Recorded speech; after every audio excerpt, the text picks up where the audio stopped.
स्वागत है आपका ऑनलाइन ट्यूशन पॉइंट पे। और आज इस वीडियो में अपन oogenesis पढ़ने वाले हैं। इस वीडियो में अपन oogenesis के बारे में अच्छे से कम्प्लीटली जानेंगे और साथ में बच्चों को जिस चीज़ में सबसे ज़्यादा डाउट आते हैं उनको भी यहाँ पे अपन क्लियर करेंगे। तो अगर आपको ये सब जानना है तो वीडियो को ज़रूर एंड तक देखिएगा और जैसे जैसे वीडियो चलेगा आप यहाँ पर अपने नोट्स भी बना सकते हैं। तो चलिए अपन शुरू करते हैं। फीमेल्स में oogenesis स्टार्ट हो जाता है सबसे पहले अपन देखते हैं यहाँ पे फीटल लाइफ से। तो यहाँ पे फीटल लाइफ में सबसे पहले जो फीमेल्स में oogenesis का जो स्टेप है वो स्टार्ट हो जाता है प्रोसेस। यहाँ पे सबसे पहले क्या होता है, यहाँ पे कपल ऑफ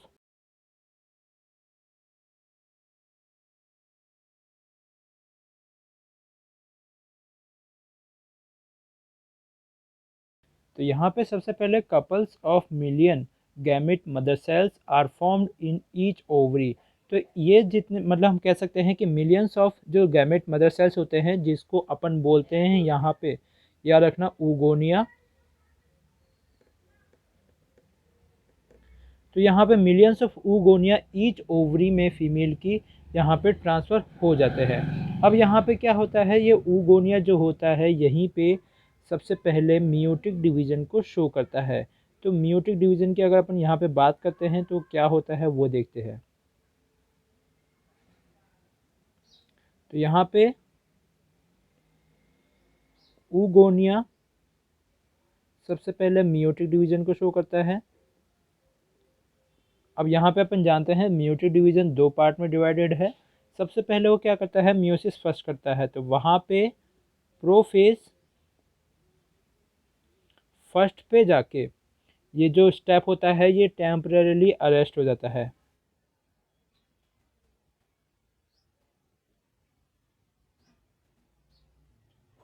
ये जो स्टेप होता है ये टेम्परेरीली अरेस्ट हो जाता है। इसके कारण क्या होता है, ये जो स्टेप है यहीं पे रुक जाता है और इसके बाद जब इसका आगे का जो स्टेप होता है वो जाके स्टार्ट होता है सीधा प्यूबर्टी में।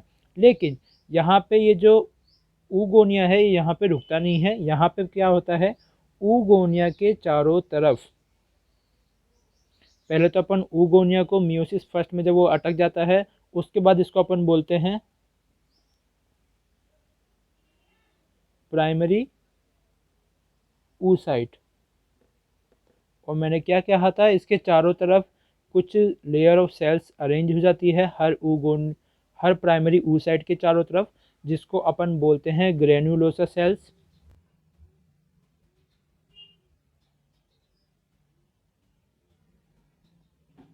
तो यहाँ पे ये ग्रेनुलोसा सेल्स यहाँ पे इस प्राइमरी oocyte के चारों तरफ आके अरेंज हो जाती है और इस पूरी कंप्लीट स्ट्रक्चर को फिर अपन बोलते हैं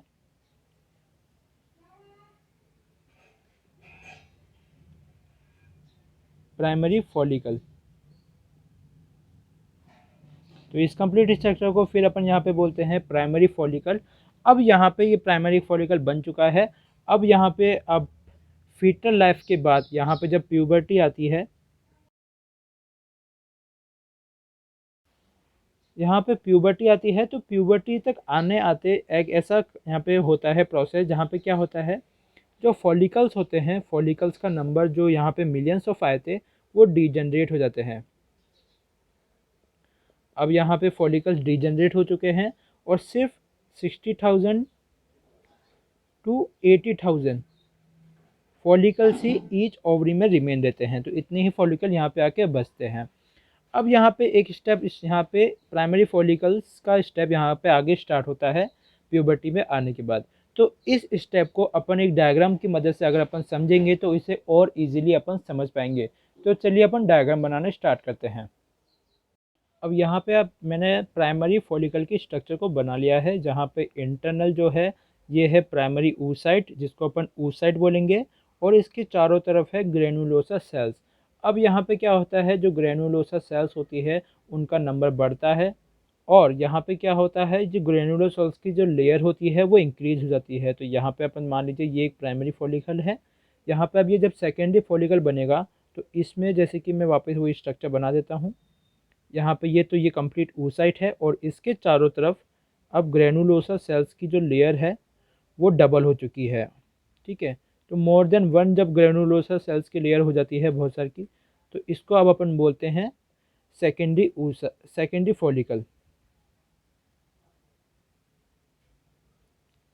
तो यहाँ पे याद रखना, oogenesis में बच्चों को सबसे ज़्यादा कन्फ्यूज़न यहीं पे होता है। यहाँ पे कन्फ्यूज़न ये होता है कि यहाँ पे 2 स्टेप अलग अलग चल रहे होते हैं। एक होता है oocyte, एक होता है फॉलिकल। तो फॉलिक्यूल का तो हर स्टेप में डेवलपमेंट होता है, लेकिन oocyte का डेवलपमेंट 1 या 2 बार ही होता है, वो अपन यहाँ पे जानेंगे। तो जैसा कि ये प्राइमरी फॉलिकल से सेकेंडरी फॉलिकल बन चुका है, लेकिन इसके अंदर जो प्राइमरी oocyte था वो अब भी यहीं पे प्राइमरी oocyte ही है। अब यहाँ पे सेकेंडरी फॉलिकल बन चुका है। अब सेकेंडरी फॉलिकल से ये क्या करेगा, टर्टियरी फॉलिकल को बनाएगा। तो एनसीईआरटी में दिया गया है कि जो टर्टियरी फॉलिकल होता है उसकी कैरेक्टरिस्टिक फीचर ये होता है कि वो फ्लूइड फिल्ड कैविटी प्रेजेंट होती है उसमें। तो यहाँ पे पहले अपन oocyte बना लेते हैं। ये अपन ने oocyte बना लिया है। अब oocyte में यहाँ पे एक चीज़ नोटिस करना, एनसीईआरटी में ये भी क्लियरली दे रखा है, जब टर्टियरी फॉलिकल बनता है तो इस टर्टियरी फॉलिकल में ये जो प्राइमरी oocyte होता है, जो प्रोफेज फर्स्ट पे टेम्पररी अरेस्ट हो चुका था, ये अपना फर्स्ट मियोटिक डिवीज़न को कंप्लीट करता है। और फर्स्ट मियोटिक डिवीज़न कंप्लीट करने के बाद इसके चारों तरफ एक स्पेशल लेयर बन जाती है,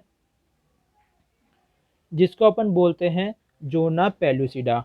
और इसके जब चारों तरफ वही वापस ग्रेनुलोसा की जो सेल्स होती है वो अभी प्रेजेंट होती है।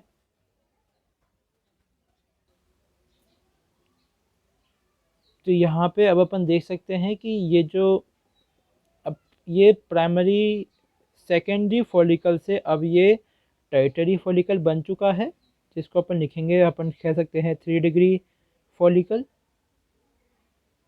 और यहाँ पे ये जो अब अंदर का जो oocyte है, ये इसको अब अपन बोलते हैं सेकेंडरी oocyte। याद रखना, सेकेंडरी oocyte।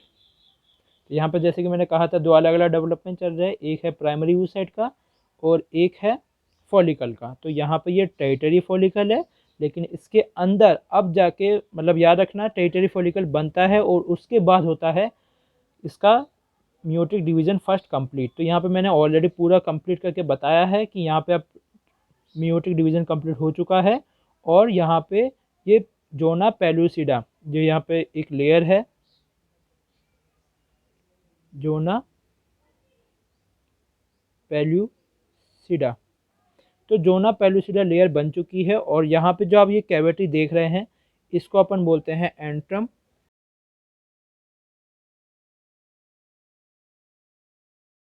और यहीं पे एनसीईआरटी में दिया गया है कि जो ये जो टर्टियरी फॉलिकल होता है, ये जो 3 डिग्री फॉलिकल होता है, इस 3 डिग्री फॉलिकल में जो थीका लेयर्स होती है वो डिफ्रेंशिएट करती है। तो याद रखना, यहाँ पे जो ये जगह होती है, यहाँ पे ही जो थीका सेल्स प्रेजेंट होती है, उसमें एक्सटर्नल और इंटरनल थीका डिवाइड कर जाता है।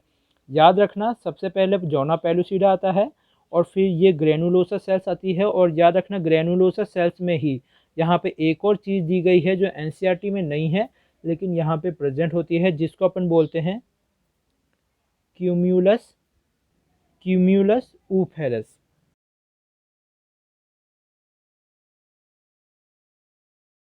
तो क्यूम्यूलस ऊफेरस, यहाँ पे ये जो ग्रेनुलोसा सेल्स होती है, यहाँ पे ये प्रेजेंट होती है। और यहाँ पे रेडिएटा, कोरोना रेडिएटा भी प्रेजेंट होता है। तो वो सारी तो वैसे एनसीईआरटी से अलग बात आ जाती है, लेकिन यहाँ पे याद रखना क्यूमुलस ऊफेरस को याद रखना, ठीक है। और यहाँ पे एंट्रम प्रेजेंट होता है, यहाँ पे एक्सटर्नल और इंटरनल थीका भी डिवाइड हो जाता है, जो यहाँ पे मैं लिख नहीं रहा हूँ। अब यहाँ पे टर्टियरी फॉलिकल में जैसे मैंने कहा था आपको कि यहाँ पे वैसे मैं यहाँ पे टर्टियरी फॉलिकल है, लेकिन मैं यहाँ पे अगर एक और टर्टियरी फॉलिकल बनाऊँ तो वो गलत नहीं होगा।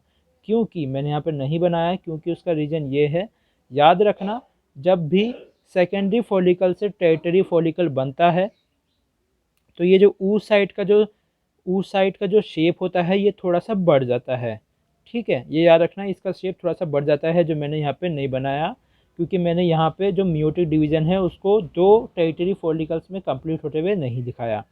अब यहाँ पे टर्टियरी फॉलिकल के बाद यहाँ पे बनता है सीधा ग्राफियन फॉलिकल,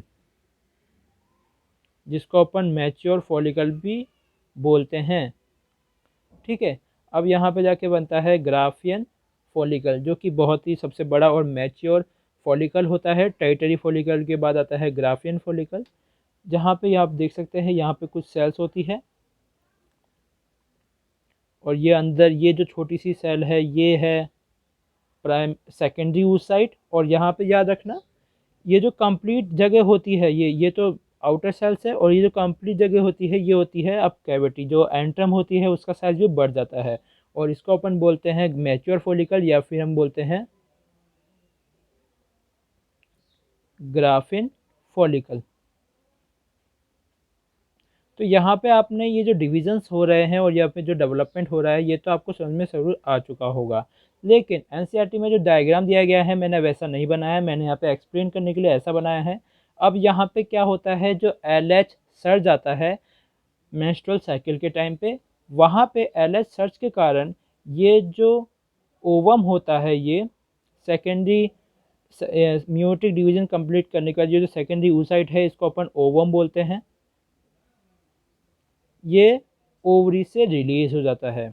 याद रखना, ये ओवरी से रिलीज़ हो जाता है, और ये जो ग्राफियन फॉलिकल होता है ये आगे जाने के बाद कॉर्पस ल्यूटियम बन जाता है, याद रखना। और यहाँ पे अब मैं आपको इनके फंक्शन बता देता हूँ। तो जैसे कि प्राइमरी oocyte और ये जो ग्रेनुलोसा सेल्स होती है ये प्राइमरी oocyte को स्टेबल रखने के लिए ही बनी होती है, और यहाँ पे जब डेवलपमेंट होता है तो इसमें अलग अलग सेल्स स्ट्रक्चर बनना स्टार्ट हो जाती है, जिसके कारण क्या हो सके, इसका जो अपना मियोटिक डिवीजन है वो कंप्लीट कर पाए। और उसके बाद क्या होता है, ये जो ग्राफिन फॉलिकल होता है इसका यूज़ भी ख़त्म नहीं होता। ये ग्राफिन फॉलिकल जब आगे जाके कॉर्पस ल्यूटियम बन जाता है, जो प्रोजेस्टेरोन को रिलीज़ करता है। याद रखना, ये प्रोजेस्टेरोन को रिलीज़ करता है, ये भी एक ग्लैंड की तरह ही वर्क करता है कॉर्पस ल्यूटियम आगे जाने के बाद। और ये जो यहाँ पे ओवम रिलीज होता है इसको अपन बोलते हैं ओव्यूलेशन।